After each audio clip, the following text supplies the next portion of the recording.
महाकालेश्वर धाम की संपूर्ण गाथा भारतीय सनातन परंपरा की उस दिव्य चेतना का विस्तार है जहां जीवन, मृत्यु, समय और मोक्ष एक ही बिंदु पर आकर विलीन हो जाते हैं। उज्जैन, जिसे प्राचीन काल में अवंतिका कहा गया, सप्तपुरियों में से एक मानी गई है और क्षिप्रा नदी के पावन तट पर बसी ये नगरी सहस्त्राब्दियों से तप, तंत्र, योग, ज्योतिष और शिव भक्ति का केंद्र रही है। कहा जाता है भी यही वो भूमि है जहां समय की गणना आरंभ होती है और जहां काल स्वयं नतमस्तक होकर शिव के चरणों में समर्पित हो जाता है। महाकालेश्वर ज्योतिर्लिंग 12 ज्योतिर्लिंगों में अद्वितीय है क्योंकि यही एकमात्र दक्षिणमुखी ज्योतिर्लिंग है। शास्त्रों में दक्षिण दिशा को यम, मृत्यु और रहस्य से जोड़ा गया है, परंतु महाकालेश्वर में शिव स्वयं दक्षिणमुख होकर ये संदेश देते हैं कि जो शिव की शरण में है उसके लिए मृत्यु भी भय का कारण नहीं बल्कि मुक्ति का द्वार बन जाती है। पौराणिक कथा के अनुसार अवंतिका नगरी में दूषण नामक राक्षस ने ब्रह्मा से वरदान पाकर देवताओं और शिव भक्तों को सताना आरंभ कर दिया था। वो वेद पाठ, यज्ञ, तप और शिव आराधना से घृणा करता था और नगर में आतंक का पर्याय बन चुका था। नगरवासी भयभीत होकर निरंतर भगवान शिव की उपासना में लीन हो गए। उन्होंने शिवलिंग की स्थापना कर दिन रात ओम नमः शिवाय का जाप किया। जब दूषण ने उन भक्तों पर आक्रमण किया और शिवलिंग को नष्ट करने का प्रयास किया, तभी पृथ्वी फट गई, आकाश गूंज उठा और भगवान शिव भयानक रूप में प्रकट हुए। ये रूप ना तो केवल संहारक था, न केवल रक्षक, बल्कि स्वयं समय का अधिपति था। शिव ने घोषणा की कि मैं महाकाल हूं, काल का भी काल, और उसी क्षण उन्होंने दूषण का वध कर दिया। इसके पश्चात शिव ने वरदान दिया कि मैं यहीं महाकालेश्वर के रूप में सदा विराजमान रहूंगा और जो भी मेरी शरण आएगा उसकी रक्षा स्वयं करूंगा। इसी कारण महाकाल को भक्तों का प्रत्यक्ष रक्षक माना जाता है। महाकालेश्वर धाम की भस्म आरती संसार में अद्वितीय है। ये आरती ब्रह्म मुहूर्त में होती है और शिवलिंग पर शमशान की भस्म अर्पित की जाती है। भस्म जीवन की नश्वरता का प्रतीक है। यह हमें स्मरण कराती है कि शरीर, पद, प्रतिष्ठा, धन और अहंकार सब अंततः भस्म में परिवर्तित हो जाते हैं और केवल शिव तत्व ही शाश्वत सत्य है।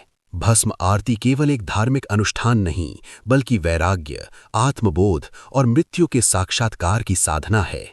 यही कारण है कि जो व्यक्ति इसे साक्षात देखता है उसके भीतर जीवन को देखने का दृष्टिकोण बदल जाता है।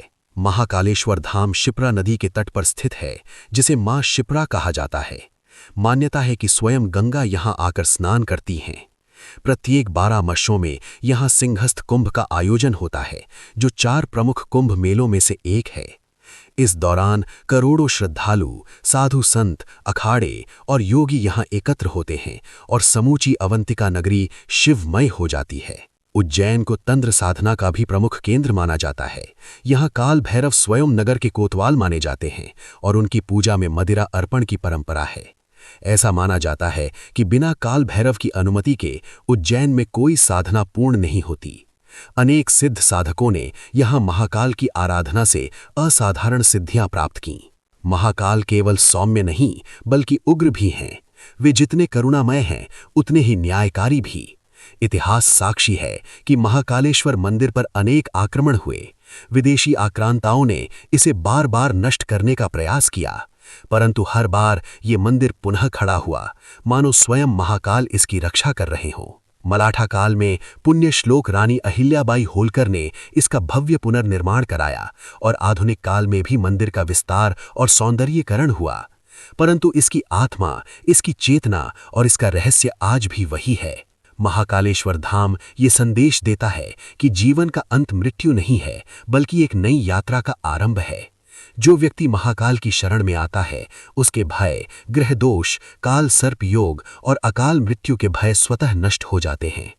महाकाल हमें सिखाते हैं कि समय सबसे बड़ा सत्य है, पर समय भी शिव के अधीन है।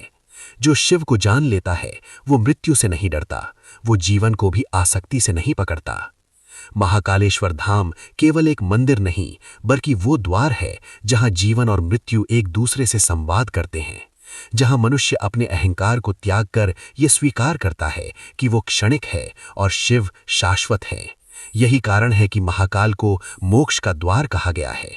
जो यहाँ आता है वो खाली नहीं लौटता, कोई शांति लेकर जाता है, कोई वैराग्य, कोई भक्ति और कोई मोक्ष की दिशा।